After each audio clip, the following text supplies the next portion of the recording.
Hello. This year in October, uh, obviously, because it's the spooky times, I decided I would watch a different horror film every day and then rank them at the end of the month.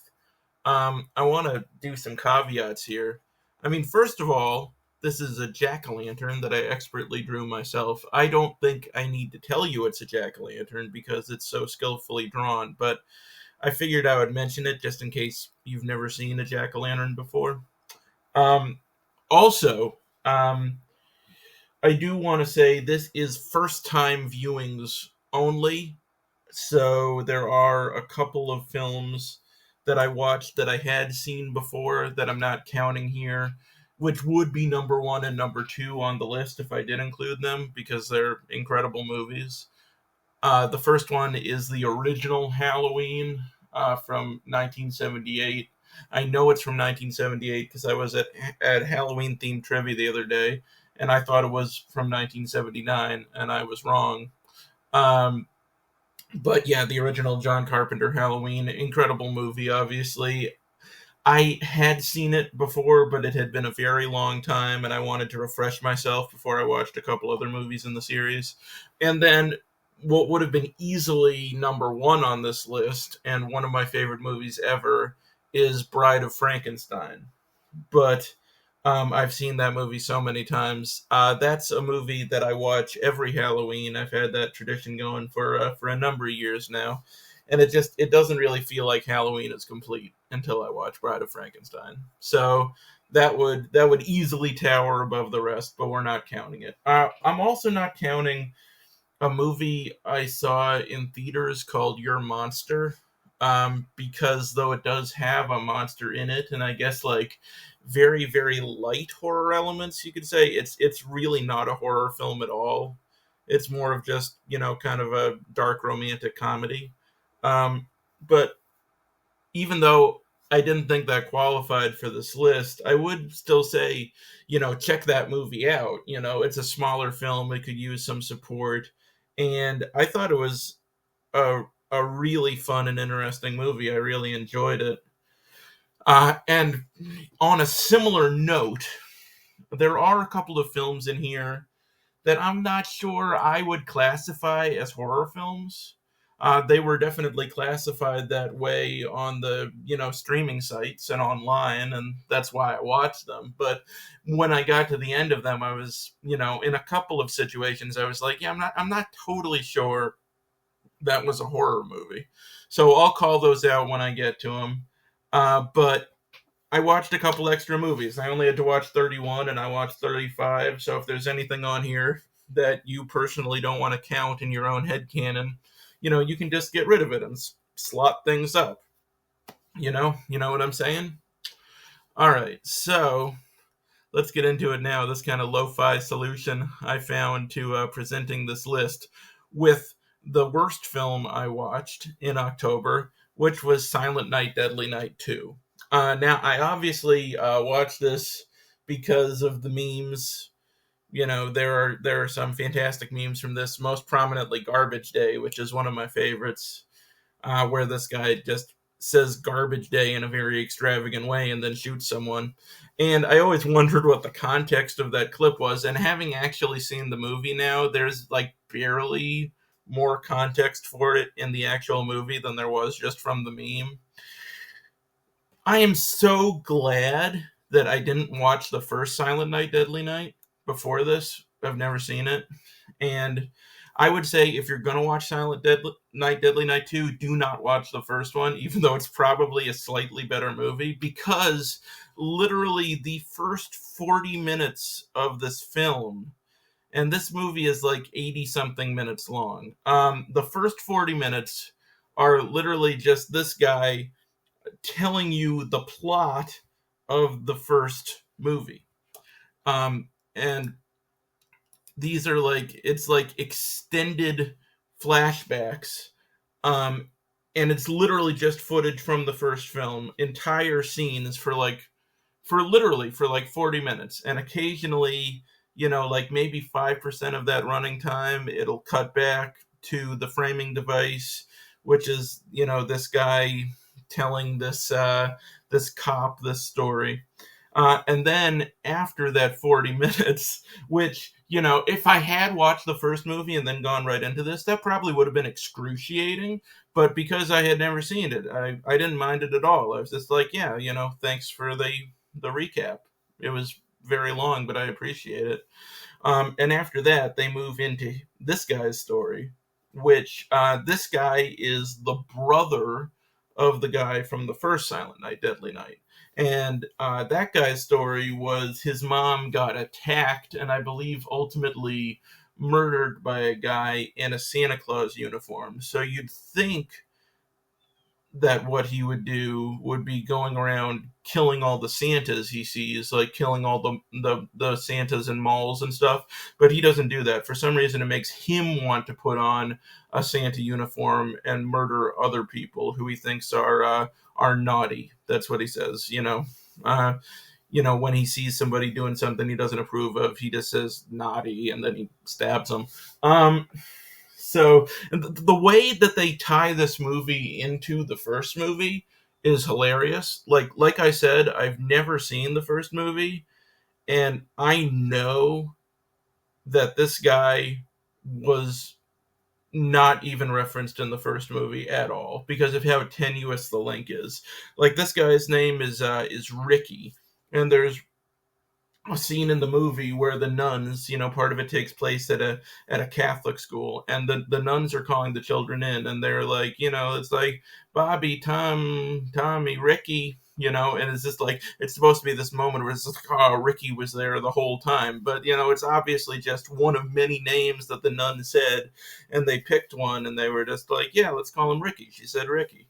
And then the one that really made me laugh is all these kids are gathered around watching this Santa Claus related murder, and it pans up this one kid, and we're supposed to, it's going to rest on his face, and he looks like a younger version of Ricky, and so we're supposed to be like, it's supposed to be another moment where like, oh my God, Ricky was there the whole time, except halfway up the kid, there's this obvious cut. And then they cut to another kid wearing the same clothing and keep going up him and rest on his face. So it's like, it's so obvious what they're doing. And it's really funny. But as far as the movie itself, it's really like not as entertaining as I was expecting it to be. All of the entertainment value in the movie comes from this guy's performance and just seeing what kind of like crazy line readings he's going to do. And there is definitely a lot of entertainment value in that, but that's really all it has going for it. So I would say if you want to watch like a really insane performance, that's maybe reason enough to check it out, but I wouldn't exactly recommend it. It's not too good. Number 34 is All Hallows Eve. I am a recent Art the Clown fan.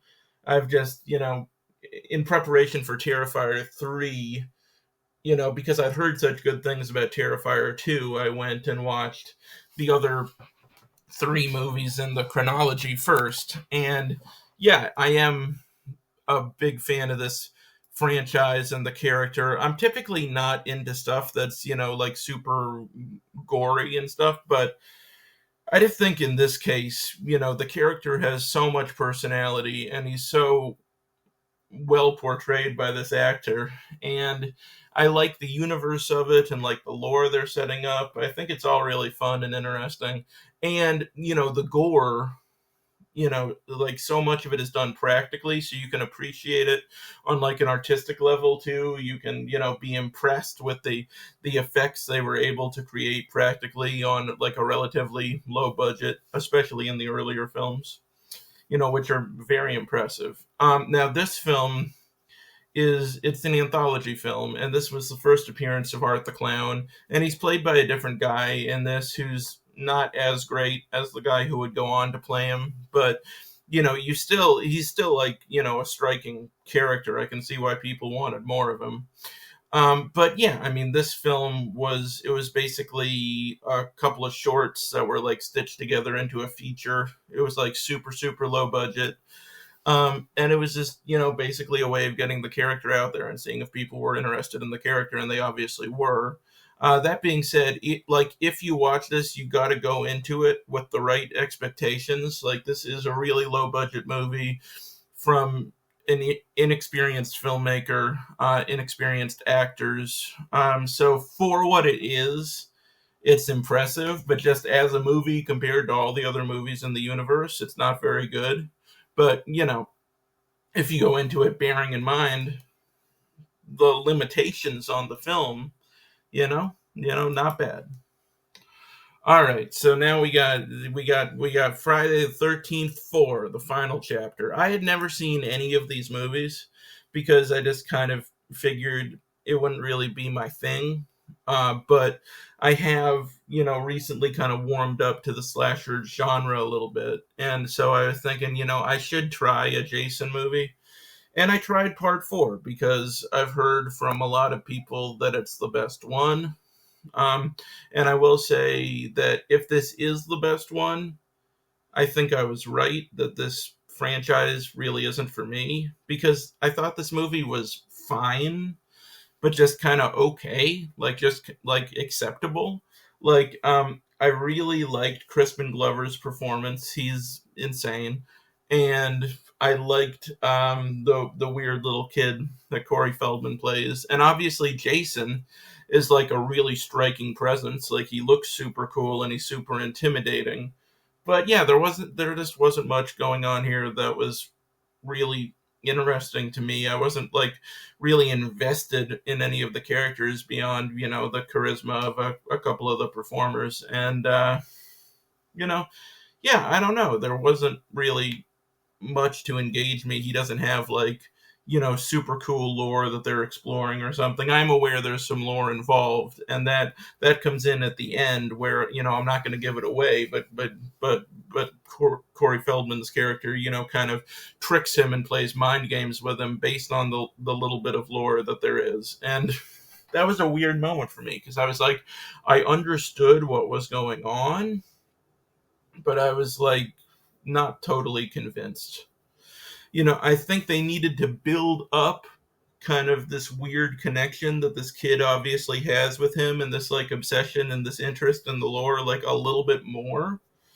Like, they needed to show that he was like kind of preparing mentally for this moment just because he had this interest in this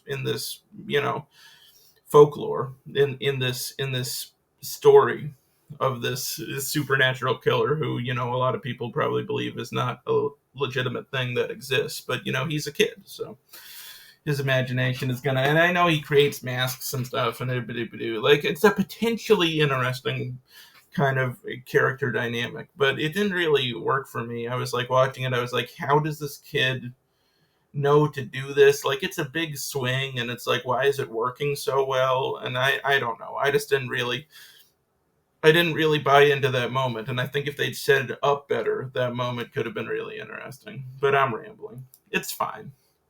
I will say I'm not going to give up on this series. There are several more I want to see. I want to see, the first three just for historical purposes, because I mean the first one is the first one, and the second one is the first appearance of Jason, as we'd come to know him, and then the third one is the one where he gets his iconic outfit and hockey mask. So I got to see all of those. I want to see Jason Goes to Hell because it looks insane. I want to see Jason X because Jason in Space looks really fun. So I'll get around to watching more movies in the series. I'm not going to stop here. But I wasn't super impressed with this one. This is a new movie at number 32. This is Mr. Crockett. This went straight to streaming. It's on Hulu, and basically it's about this, Mr. Rogers type guy who has this kids show, and when parents are mean to their kids, Mr. Crockett will like come out of the television and murder the parents, and then he'll take the kids into his television realm, and basically hypnotize them. And so it's like a fun premise. And the guy who plays Mr. Crockett is really good. I was a big fan of a lot of like the little nuances he brought to the part, but the writing kind of lets him down. Like, it doesn't live up to the potential of the concept or the performance. I would watch another movie with this character in there because I definitely think there are places you could go with him that would be pretty cool. But this movie, they're not there yet. I'll say that. 31 is Shocker. I watched a couple of Wes Craven movies throughout this, and this was my least favorite. I mean, it's a fun and insane movie, and they take it to really ridiculous and unexpected places. There are absolutely no rules, which is, a mixed bag. It's fun because you never know what's coming next, but it's not. It's not fun because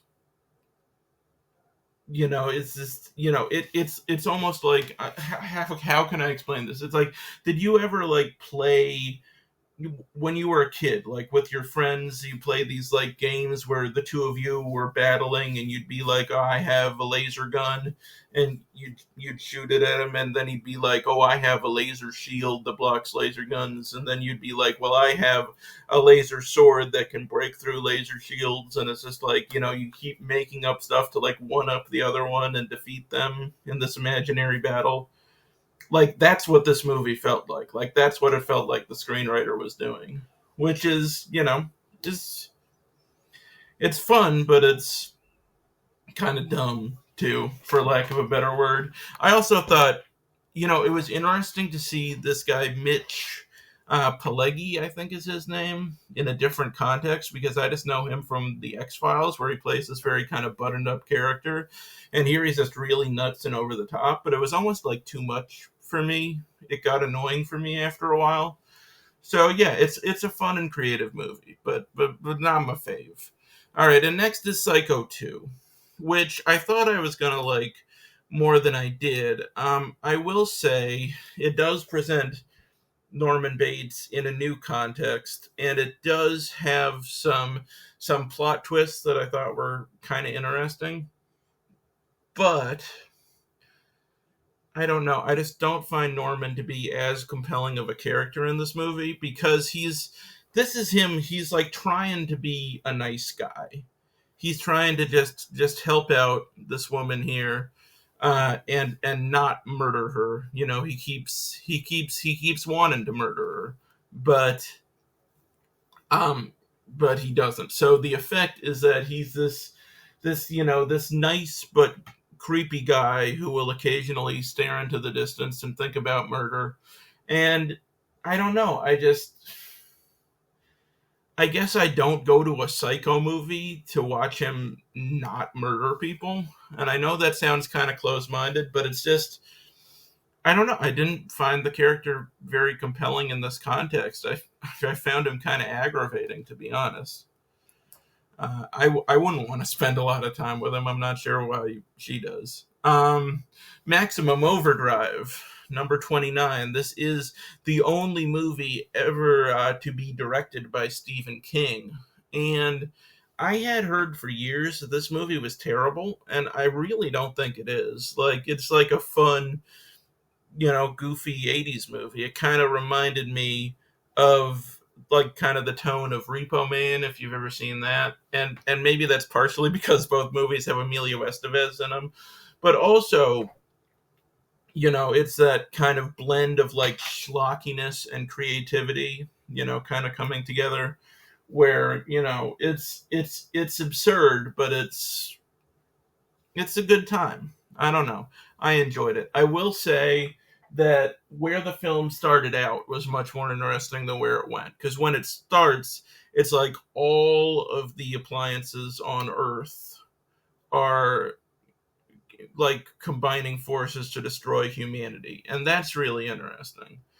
But then it's almost like they forgot what the premise was and just made it about evil trucks, which is also fun, but it's just like, it would be way more interesting if all of the electrical appliances of the world were continuing to to attack them and shit. and just switching to trucks out of nowhere is a strange choice. But it was a pretty fun movie. I liked it.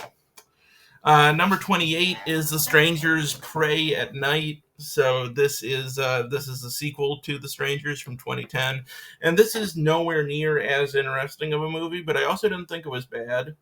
I really liked the setting. I liked the way they used music. Um, I will say the strangers in this are not as intimidating as they were in the first film, but they're still, you know, pretty fucking intimidating. And they would. There were some kills in this movie that I thought, kind of took guts that I didn't really see coming. And overall, it's not like a great continuation of the franchise. It's not as interesting as the first film, but I thought it was pretty fun. I would watch it again. It's a good, solid, entertaining movie. Um, I forgot to put the number for this one. This is number 27, Halloween 4, The Return of Michael Myers. This movie is pretty fun. You have to ignore a lot of plot contrivances to get it to this place. Like, I mean, spoilers, but this happens literally. You learn this in like the first 2 minutes of the movie that Laurie, the character who Jamie Lee Curtis played in the first two movies, just it's 10 years after Halloween 2, and she had a kid, and then she died, all off camera. And we get very vague references to this. We don't really know who the father is. I think there might be one line that says she like died in a car accident or something, but it's like 2 seconds. So I found that strange, and it was obviously just them writing her out of the movie, but they could have probably done it in a more elegant way. I don't know. And then obviously this mask is garbage. But this is still a fun movie. I thought the ending was awesome, and I over the course of this movie and the other Halloween movies I watched, I really gained a lot of appreciation for Donald Pleasance as Dr. Loomis. It's like, because he was a pretty remarkable actor, and I think in this part, like, you can see the layers of his character. Like, you can see the guy who he used to be. You can see this kind of stuffy, uptight academic. I almost called him an epidemic. He's not an epidemic. But then you can see, how that's unraveled, and he's kind of been driven crazy by his association with Michael, and it's just, it's an interesting performance. It's got some facets. Like in this movie in particular, he just made some really interesting acting choices. Like, there's a scene where he hitches a ride with this crazy preacher guy who's like talking about the end of the world and like, singing songs and stuff. And it would have been really easy to have Loomis be like, "Oh, this guy is annoying," or even to be kind of creeped out by him. But you can tell that Loomis actually kind of likes him and actually kind of enjoys his presence, because they're both like pessimists, and they're both, full of apocalyptic dread and stuff. So I thought that was interesting. And then my favorite line reading in the movie is Loomis has these endless speeches about how Michael Myers is like pure evil and shit, and how nobody else at the facility was willing to admit that, but that, and then the sheriff asks him, but did did you know that? Did you know, like, the nature of him from the start? And Loomis is, he just like kind of throws away the line kind of sadly. He's just like, "Yeah, I knew." And it's, it was a cool acting decision. You can hear years of history, I think, in the way he delivers that line, and it's really subtle. It's nice. So yeah, overall, it's a fun movie, but definitely a little bit of missed potential, especially because I know they didn't follow up on the ending of this movie, which once again is awesome. And I know 5 and 6 go in this crazy other direction with like the Thorn cult and everything. I haven't seen those movies yet. I guess I'll watch them eventually, but I'm kind of dreading it. I don't know. Um, Number 26 is It's What's Inside. This is another movie that went straight to streaming this year. This is on Netflix. And this is the first one that I wouldn't necessarily call a horror movie. It's kind of like a heady, dark comedy, kind of with like thriller elements. There is definitely a horror component to it. Like being in this situation would be really scary and unnerving. But it's definitely not, you know, a straight up horror film. There's other stuff going on. And basically, it's about this guy who invents this machine where you can swap consciousness with another person. So it's like your consciousness inside their body. And then they play this game where they try to guess, who is inside of who, basically.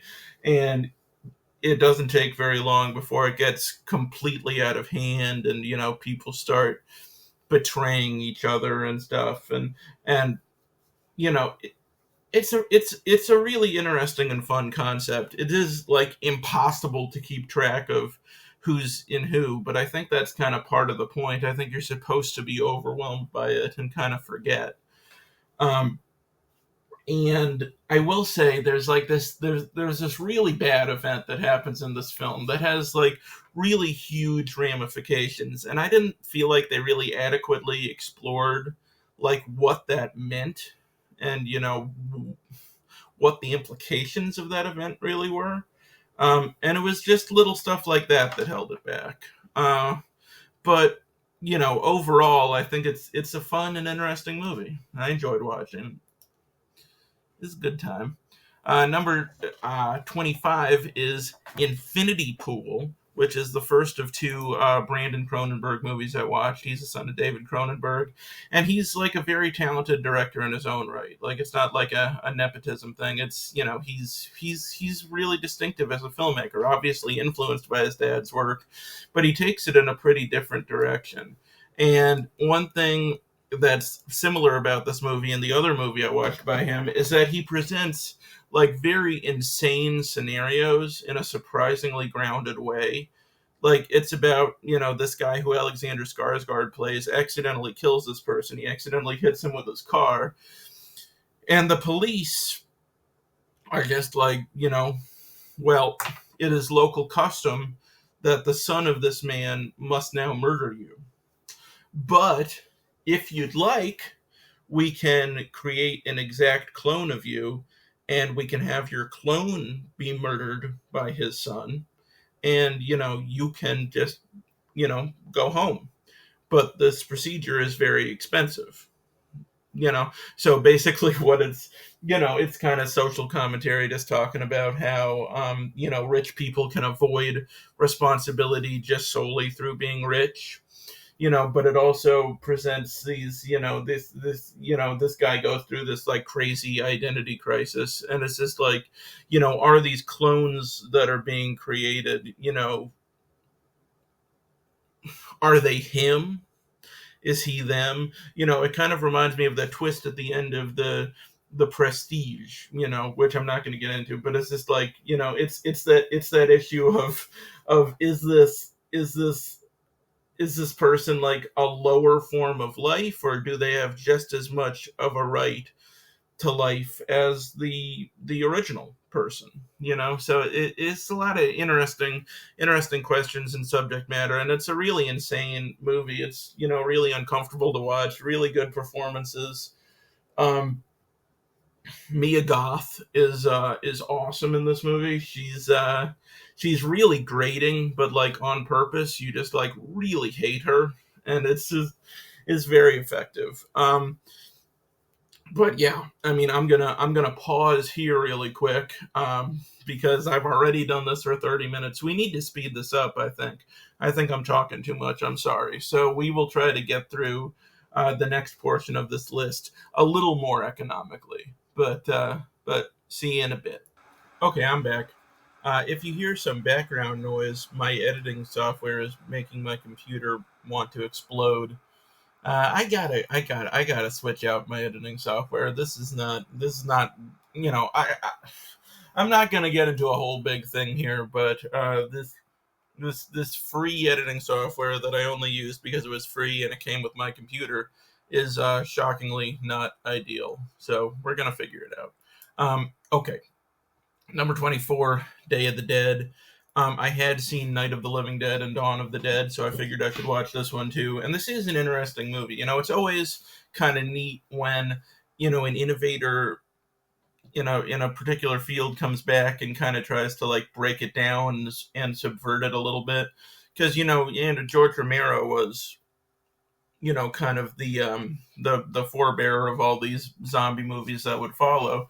And so now he's taking this genre that he pretty much created, that other people co-opted, and putting a new spin on it, which is just, it's neat.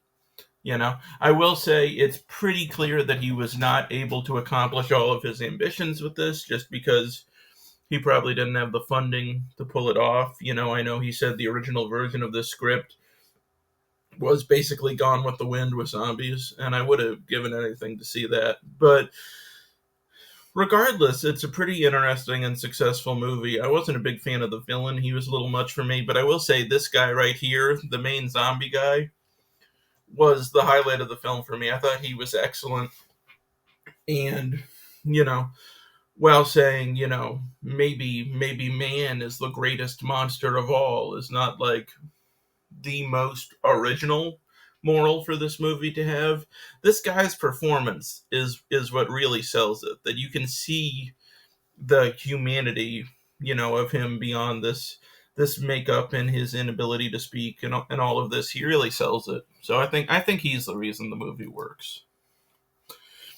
Then we got the Fright Night remake. This is made by Craig Gillespie, who's a pretty interesting filmmaker. Like, he doesn't hit it out of the park every time, but he's made some cool movies, like Lars and the Real Girl and I, Tonya, and Dumb Money last year, which I thought was a good, solid film. And this is a good one too. Based on his previous work, I would not have picked him to direct this movie, but he was a surprisingly good fit for it. And I had never seen any of the Fright Night movies. You're going to see, that I've rated others higher than this one. But I did think, this movie was really fun. It's always nice to see Anton Yelchin, especially in a lead role. He didn't get as much time to act as he deserved, because he was a super talented guy. And yeah, fun movie. All right, next up we got another new one. This is Caddo Lake. This is streaming on HBO. Well, I guess it's just called Max now. And once again, this is another one of the films that, though they classified it as a horror film on their platform, I'm not really sure I would call it a horror film. I mean, the events in this movie, they do have like horrifying implications. I think it would be horrifying to be in this scenario, but to me, it's kind of more of like a kind of a sci-fi kind of.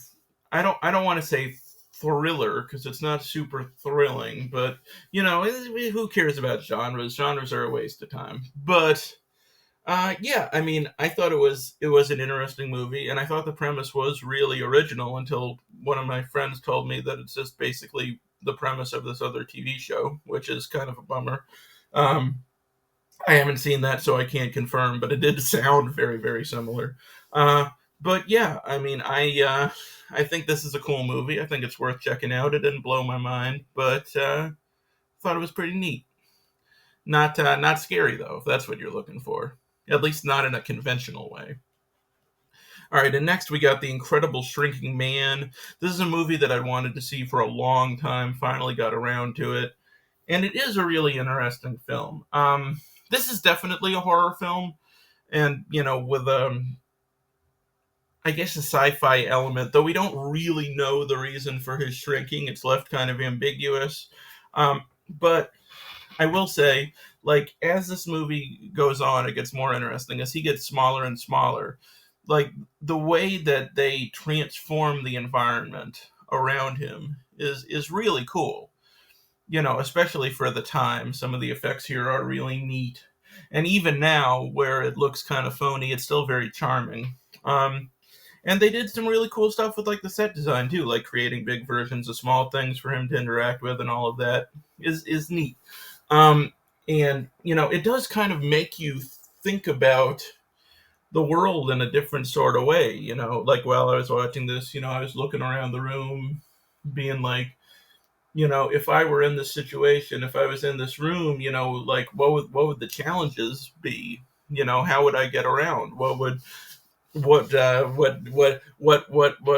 difficulties would I run into trying to navigate this space? And it's kind of an interesting way to kind of recontextualize stuff that you just take for granted.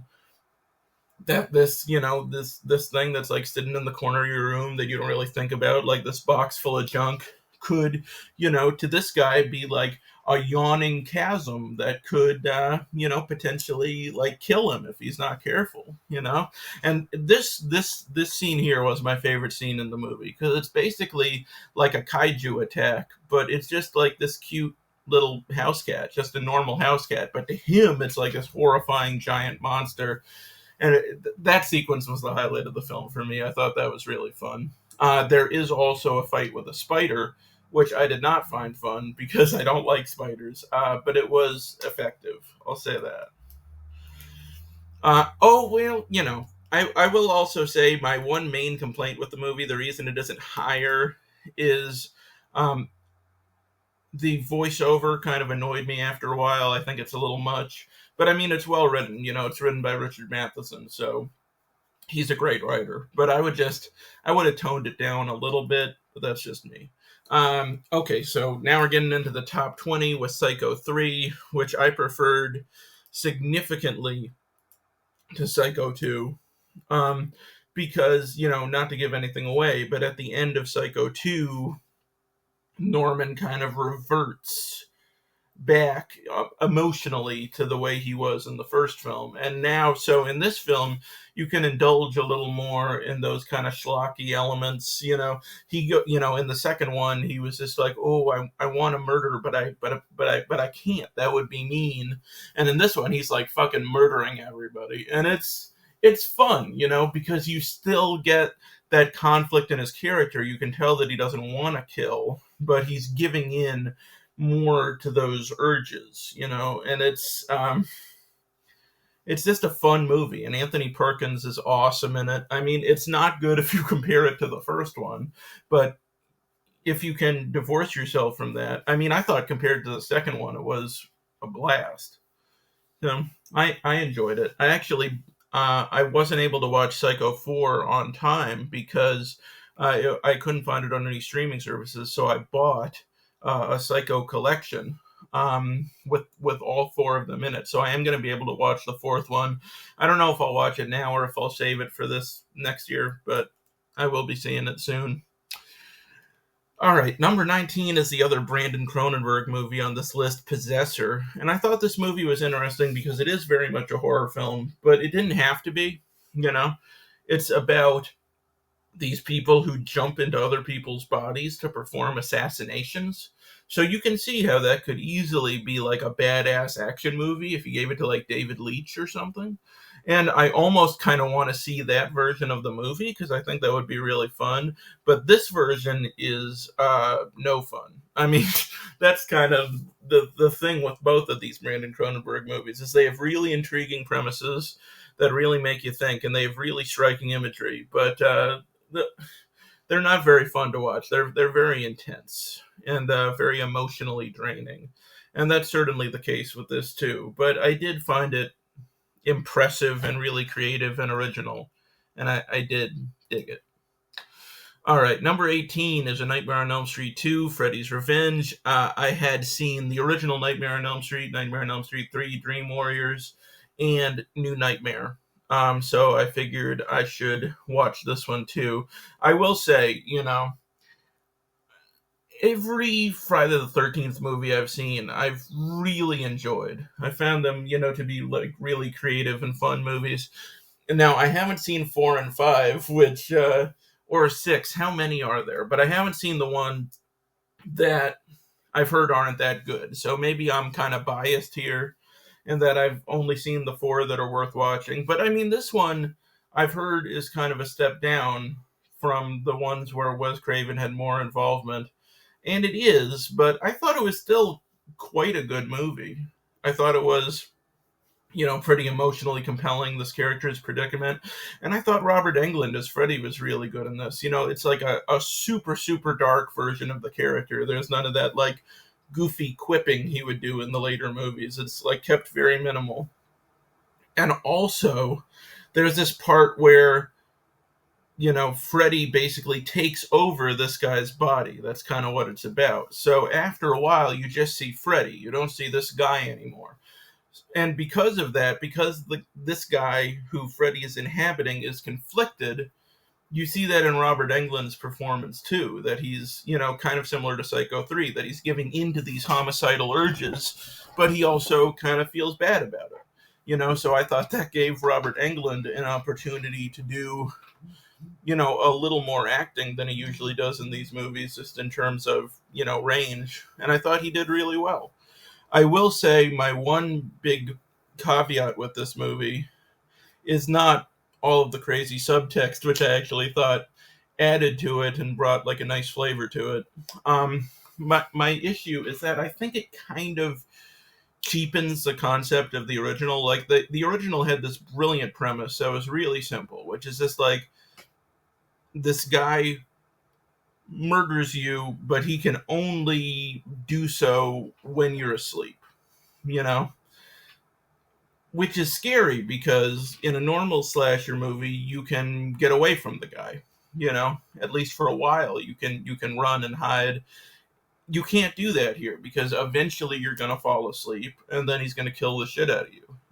So that premise was awesome. And in this, they do that a little bit near the beginning, but then Freddy just ends up possessing this kid. So the sleep element doesn't really come into play anymore. He's just running around in this kid's body, killing people. And it's an interesting enough premise, but I don't think it's as interesting as the premise in the first film. And I think it kind of takes away from a little bit of what made the characters so scary and so special.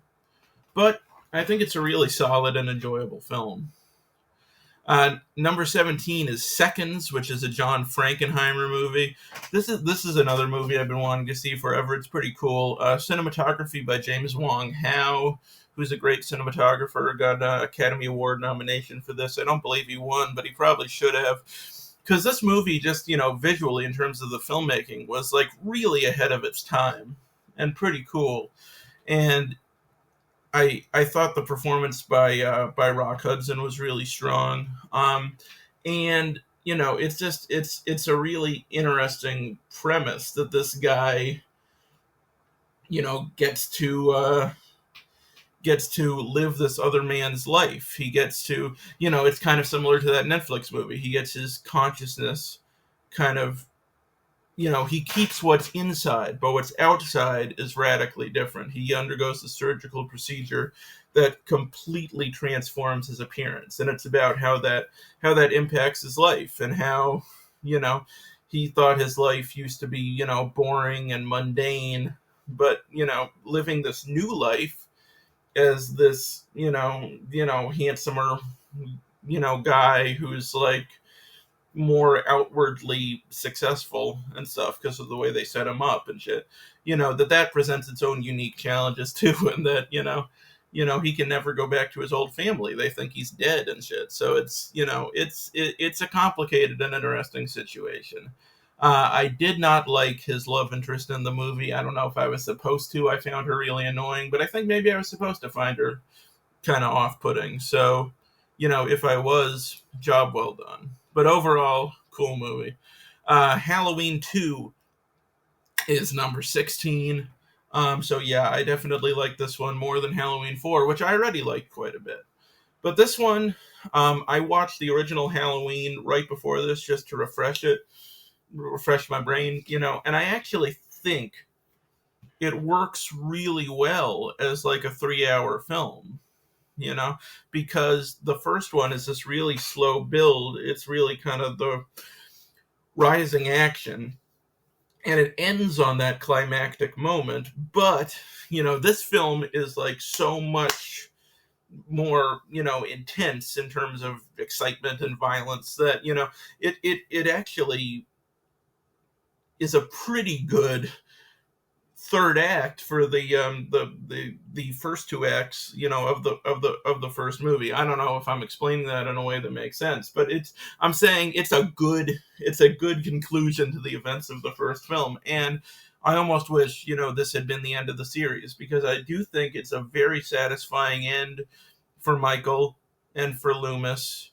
Not so much for Laurie. She doesn't get to do too much. I mean, Laurie's great ending was Halloween H2O, which is, easily the best ending in the franchise. But yeah, I mean, I'm not gonna go as far as to say this is a better movie than the first Halloween. Like, that would be a pretty crazy hot take. But I do think it's more entertaining. Certainly, I mean, it's kind of the same as the George Romero thing I was talking about, that they basically invented this format, and then other people came in and fucked with it, and increased the level of violence and whatnot. And now Halloween has to respond to, like, all of those derivative slashers, and kind of to compete, kind of go up to their level. So that's kind of an interesting dynamic. And yeah, I think this film is not as artfully, skillfully made as the first one, but I do think they captured the tone really well. I think it's really fun. Um, I do want to spoil a couple things, so if you don't want to hear spoilers, skip to like 30 seconds from now. But two things. Okay, so number one, there's I'm talking about like plot contrivances in these movies, right? Is There's this scene where so first of all, this movie takes place the same night as the first one. It begins literally seconds after the first one ends. Okay, so there's a scene where they're out there looking for Michael, and they see this guy who's dressed like Michael. He has the jumpsuit, he has the custom Shatner mask, and they like he ends up getting like plowed into by a police car, and then the police car explodes and he immolates and stuff. And so for a while they're like, ooh, is Michael dead? Is he still out there? We can't tell. And it's effective as a storytelling device, but then the more you think about it, the more you're like, wait a minute, like, how is it even possible that this guy is dressed as Michael? Because I could understand it if, the legend of Michael Myers had like built after a while, and now people were, dressing like this in tribute to his legacy and shit. But this takes place the same night as the first one. He literally created this outfit on the same day that this movie takes place. So it's just like it's just a coincidence. It's a pretty huge fucking coincidence. Uh, Especially because if you want to get really crazy, I mean, this is a customized mask. You can't just buy this mask at the store. So I mean, I got no fucking idea what's going on there. And then the ending. Um, First of all, when Laurie shoots at Michael twice and she hits him perfectly in both of his eyeballs, not even damaging the mask, just like straight through the eye holes into his eyes, blinding him, is just like, yeah, I don't think so. I don't think she's like the world's greatest marksman all of a sudden. And then, God, I mean, the ending with Loomis blowing himself and Michael up is great. It's a great way to end off those characters. But then it's so hilarious when they wanted to continue the series, because it's like this huge fucking explosion with like this fucking fireball and everything. And in the fourth one, they eventually had to bring Michael back after 3 didn't do that well, despite it being a really cool movie. So then they're just like, oh, obviously he survived the explosion, but then they wanted to bring Loomis back too, so they both survived this massive fucking gas explosion that it's so ridiculous. I don't know, but if you can just turn off your brain and just enjoy it, they're really fun movies. All right, number 15 is Fright Night 2, which, I don't have too much to say about. I just think it's a really good follow up to the first one. I think the characters are still strong. I think the atmosphere is still really entertaining. It features Uncle Rico as a werewolf, which is fun. Yeah, this is just a really entertaining, really solid movie. Serpent and the Rainbow, another Wes Craven movie I watched. I think, no, this isn't the last one. There's one more. But this is a cool movie, going through the whole Haitian, zombie mythology and whatnot. And it's about this guy who goes to Haiti to discover the secret to zombification so that his company can use it for corporate means. And he very quickly learns that that is not a good idea, and he's dealing with forces that he doesn't understand. And it's just, it's a really compelling movie with a really cool, creepy atmosphere. Really good performance by Bill Pullman, who I've always thought was a very underrated actor. I will say, it's kind of based in true elements, and I would have almost liked a more grounded depiction of these events because, it's just, the truth of it is intriguing enough without adding this, craziness on top of it. But I will say, still a very entertaining, still very cool movie, so you can't be that disappointed. Number 13 is Spider Baby. I had no fucking idea what this was. I just randomly saw this on the Criterion channel, and I was just like, intrigued by the name. Like, what the fuck is this fucking Spider Baby? And I mean, I know it's a baby spider, but is this a whole movie? But you know what I'm saying. I was intrigued, and I saw that it had Lon Chaney Jr. in it, so I was just like, oh, this might be interesting. And I almost turned it off after the first minute because it has like this goofy intro cartoon song where it looks like you're basically going to be watching like a 90-minute episode of The Munsters, which is like fine, but it's not what I was in the mood for at the time. But this movie is real fucked up and really dark, really creepy. Once again, very ahead of its time. I think it's a dark comedy, but like the darkest comedy you can pretty much imagine. It got under my skin more than a lot of straight up horror films I watched, and it's very unique. So yeah, I would recommend checking it out if you're in the mood for kind of a weird cult classic horror movie. I think it's neat. This is the last Wes Craven movie on the list, The People Under the Stairs. And this was definitely my favorite. This is kind of like Shocker in that it's completely insane and you have no idea what to expect at any time. But unlike that movie, this one kind of has something to say and has some social commentary to it. And I know that they recently announced that Jordan Peele was attached to a remake of this. And I really hope that happens because I think he would be a perfect fit for it. But, it's so fun and so unpredictable. And I just had a blast watching it. I highly recommend it. All right, so number 11 is the only film on this list that I was able to see in theaters.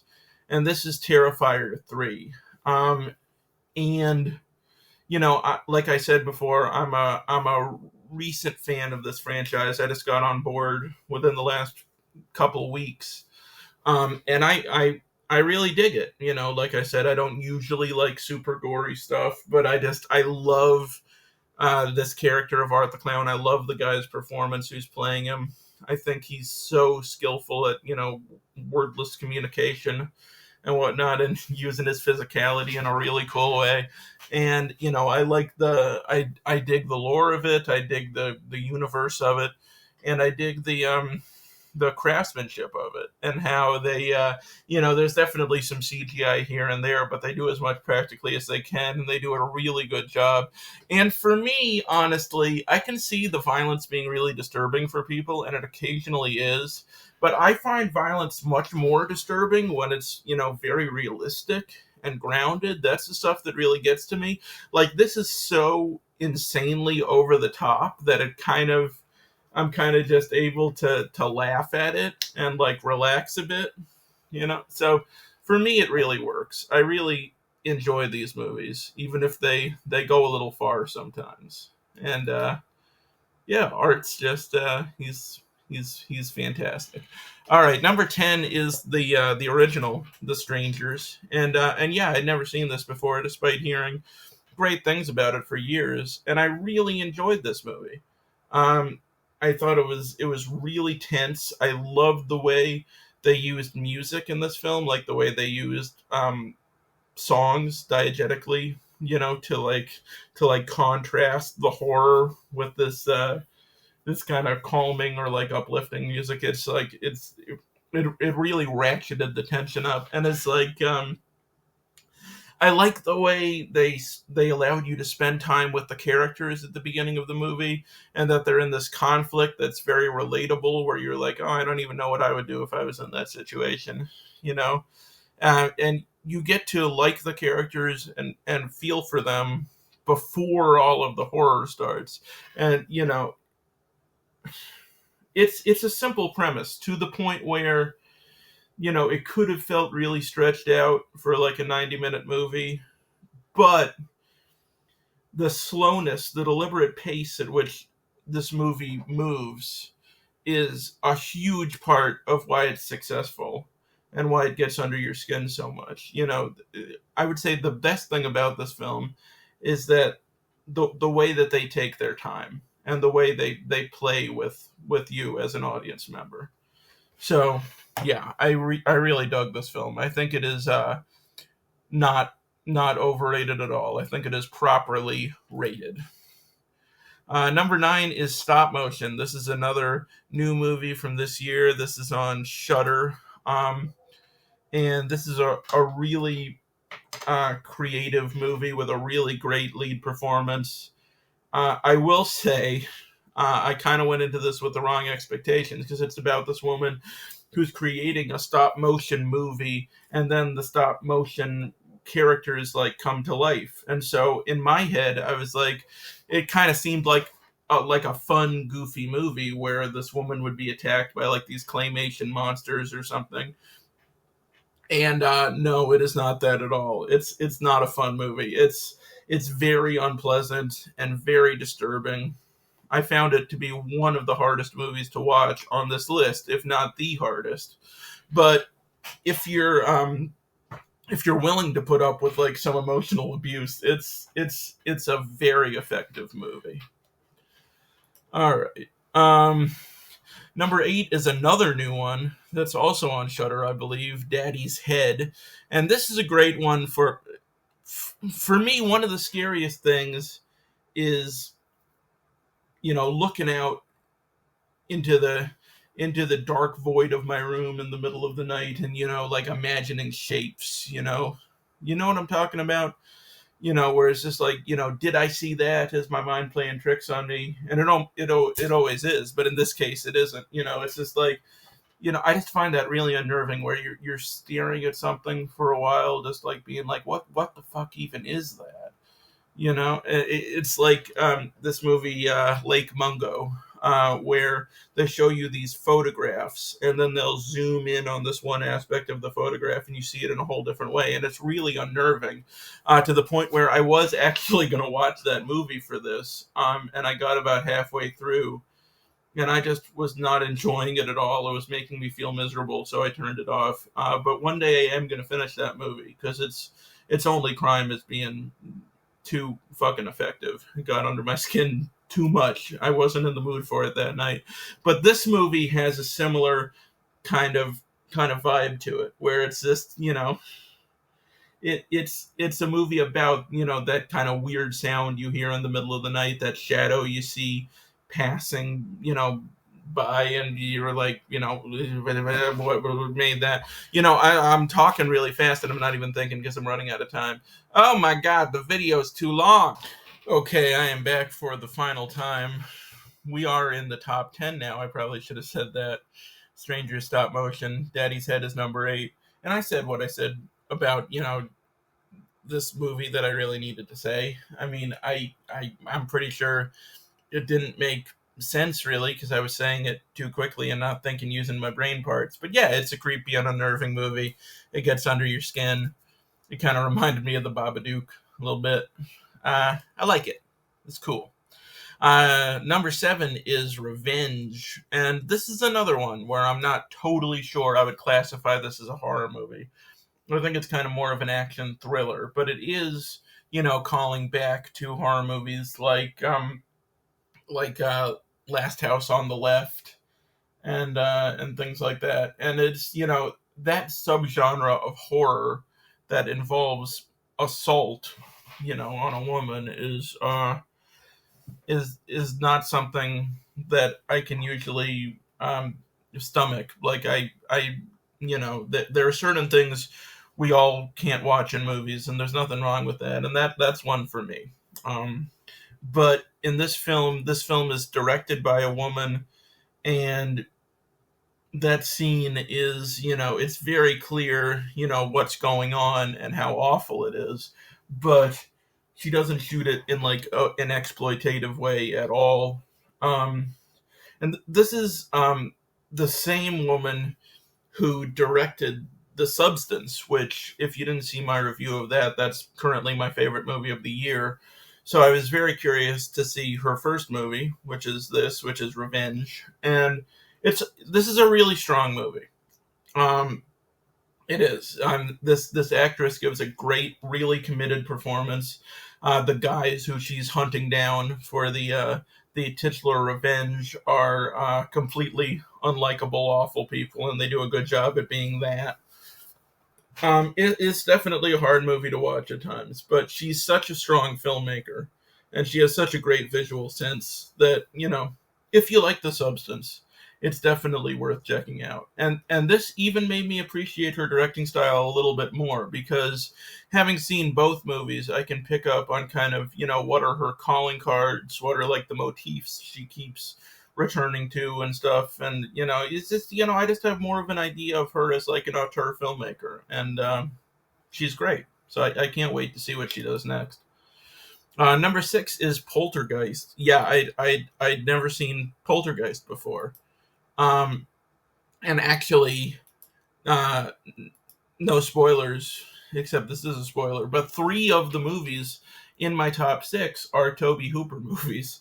I really developed an appreciation for Tobe Hooper over the course of this month, and I don't know if any of his other movies will live up to these 3, but I thought all 3 of them were fantastic. And this was my least favorite of the 3, and it's number 6. So, I was kind of kicking myself for not seeing this earlier. I would have loved this movie when I was younger, and I still really like it now. I mean, for some reason, I saw the boring remake of this, and I had never seen the original one. And this movie is just it's such a unique blend. Like that's what everybody says, that it's like Steven Spielberg produced this and was very involved in the development of the movie and like helped write it and stuff. And people always talk about how it's a mix of the sensibilities of those two guys, of Steven Spielberg and Tobe Hooper. And that's really accurate. It's a really odd movie in that it has moments that are you know very fun and lighthearted and family friendly, and it has moments that are really gruesome and intense. It's a cool mix, and I think some parents would think that it would be too intense for little kids, but I think I certainly would have dug the shit out of this if I saw this when I was in like second, third grade. It's just it's a really fun, really creative, pretty crazy movie. And I wanted to choose a photo with this lady in it. I believe her name is Zelda Rubinstein, something like that, because she's incredible. Like she's so good. She should have gotten an Academy Award nomination for this. She kind of makes the movie. Uh, I'd also seen, not only had I seen the remake before this, I'd seen the Simpsons parody of it, which is like an early Treehouse of Horror. And, I don't know. I don't know what's wrong with me, but I'm glad I finally got around to this. It's awesome. Um, Number 5 is the original Fright Night. Uh, And so, everything I said about the second one can apply here, but even more so. I mean, I just think this is a really entertaining movie. I really dig the vibe. I really enjoy the feel of it because, I mean, it's scary, but it's also just super fun and adventurous. And I love Chris Sarandon's performance as the villain. I thought he was absolutely fantastic. And I forget the name of the guy who plays the television man who they hire to help them defeat the vampires. You can tell I've only seen this movie once. Peter Vincent is the character's name using my brain, but yeah, I mean just really strong characters played by actors who are perfect for their roles. Really fun movie. Really cool and unique tone. Yeah, I dug it a lot. Number four is the original Texas Chainsaw Massacre. And yes, I had never seen this before either. I know to a lot of you, this is probably absurd, but at least I got to these movies before I died. And I never thought I would like this movie because it always seemed like, really grim and unpleasant. And it is, it definitely is, but it also has a lot of personality to it. Like the world of this movie is very strange and very surreal, even before they introduce you to this horrifying family. Um, and it's a surprisingly beautiful movie. Like it's shot really well. There's some really striking imagery in it, and once you get to Leatherface, and the rest of his family, but especially Leatherface, he's so unnerving and so physically intimidating. But there's also this other element to him that makes him really compelling. It's like the first time he picks up the chainsaw and he's about to saw through his first victim. He almost does this like little excited like head waggle. It's like, check this out, and it's like throughout the movie you get the sense that he's just kind of like an excited little kid playing with toys. That's what it is to him, except he's committing horrific gruesome murders. So it's rather than making him seem kind of goofy, uh it just makes him way scarier. you know that not only he's not doing this to be cruel, he's doing it because he just thinks it's super fun, and it's what he does, you know, for fun, to unwind, and that's creepy as fuck. So yeah, I super dug this movie. It's like years of build up, and it totally lived up to the hype for me. But I liked Texas Chainsaw Massacre 2 even more. And this reminded me a lot of Bride of Frankenstein, which is partially probably why I loved it so much.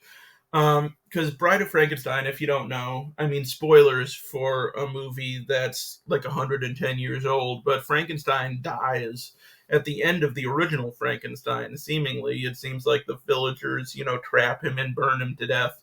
So when it was a huge success and the studio went to James Whale, the director, and they were like, "We want you to make another Frankenstein," he was like, "No, because number one, Frankenstein is dead, and number two, I don't want to get pigeonholed into doing the same thing over and over."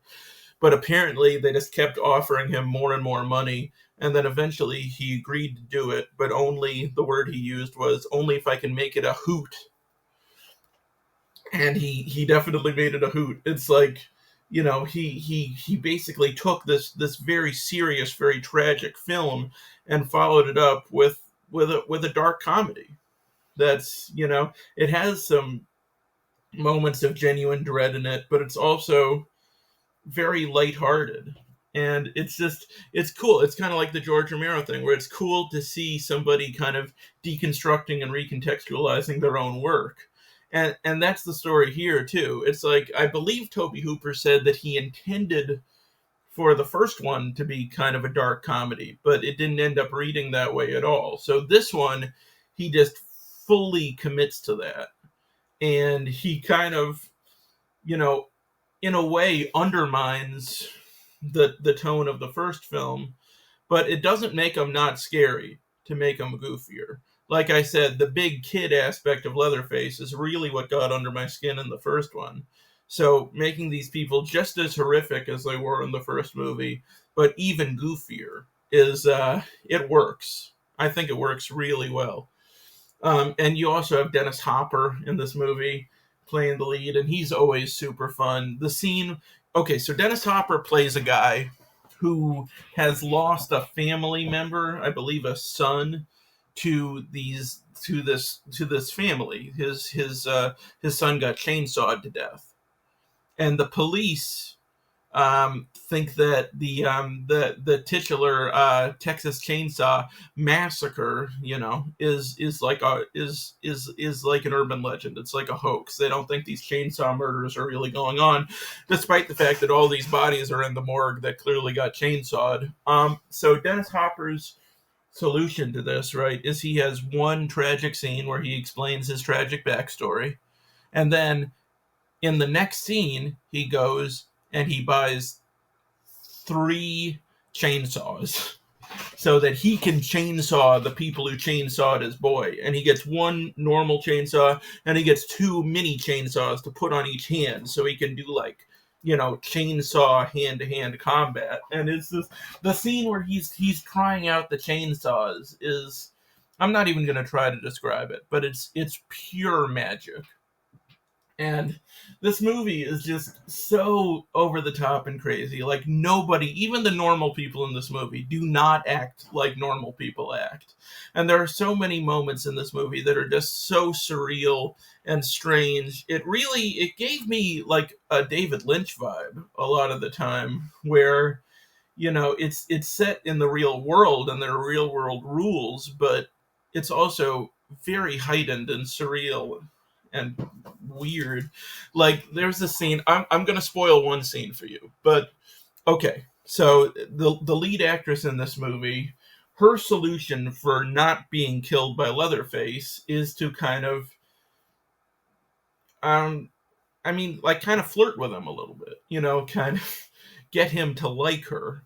And there's this scene where he just like turns off his chainsaw and he's like delicately caressing her leg with the chainsaw, but it gets so much weirder than that. There's this scene where she's down in the basement, right, and Leatherface finds her, and he's gonna chainsaw her up. He already chainsawed one of her friends, and but he really likes her. He has like a crush on her, and his way of flirting with her is that he takes her friend's face off of his body, and he puts the skin mask that he would normally reserve for himself, he just puts it on her face. And so she's obviously horrified and she wants to get this thing off her face, but it's like he's like, it's like it's cold out and he's like offered her coat or something, and then he's like, no, like, you keep it, like, I'm fine. Like, he kind of does that, where she's going to take off the mask and he's like, no, I got it for you, you don't worry about it, and it's just this fascinating little character moment, and you're not going to get a moment like that in like any other movie. I loved it. I loved it more than the first one. I really did. Number 2 is Cobweb, which is a movie that came out last year. I wanted to see it before I did my year-end list, but I ran out of time, and I'm kind of sad I did. I gave away number 1. That's okay. But maybe you didn't notice. Though, if you didn't notice before, I probably drew your attention to it. It's fine.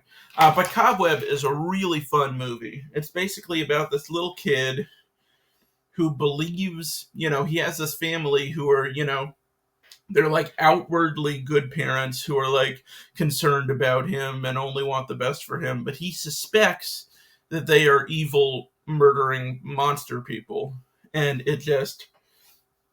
it's one of those movies where at first you're just like, oh, what's real, what's not real, what's in his head, what's he imagining, but as the movie goes on, like, it just ratchets up more and more and more, and his parents appear like more and more sinister. And it's really fun and really nuts. And Lizzie Kaplan, this lady here who plays his mom, is fantastic. It's like she's a horrible parent, but in like such a realistic way. You know, um, like she's just like such a realistic helicopter mom. I mean, before things get really surreal and nuts. I will say I can see the last act of this movie kind of losing people because it gets like really fantastical, and I didn't enjoy that part of the movie as much as the build up to it. But it was still fun and still really creepy, and yeah, just the overall experience, I thoroughly enjoyed it. I think it's a really well made film. Okay, yeah, and number one on my list, if I didn't already ruin it for you, is a movie called The Wolf of Snow Hollow. And this is a movie by a guy named Jim Cummings. He has the same name as the guy who's the voice of Winnie the Pooh. It's not him, it's a different guy. And I'm just a huge fan of his work. As an actor, as a writer, as a director, I saw his first film, Thunder Road, and was really blown away by it. And this movie has a lot of the same great things about it that that movie did. It's just he's so great at blending tones, specifically at tragic comedy. Where you're laughing, but you also feel bad for laughing, and he plays these characters in both movies. He plays a cop, and there are definitely similarities to them, but I don't know. He's able to create characters that are outwardly like super off-putting, but you end up really feeling for them and understanding why they are the way they are. And I mean, a lot of times when you have a dark premise and you're working in humor, it kind of messes it up a little bit. But in this case, because he's a really good writer, the humor actually landed for me and like really enhanced the film. I loved it. Um, and both sides of the film worked. The more serious kind of supernatural police procedural side of it was compelling. You wanted to see where that went. But then the dark comedy of it, gave it so much personality. And it just came together to create a film that I think is just a hugely enjoyable and unique experience. So, this is definitely not the scariest film on this list, but I just personally found it the most enjoyable and the most interesting. And I think it is the film out of all 35 of these that I will return to the most often. And so that is it for the list. I'm sorry this took a long time, but I hope it wasn't too boring. It probably was, but I hope it wasn't. And we'll be back again soon with whatever I'm going to talk about next. I honestly have no idea, which is fun. All right. See you later.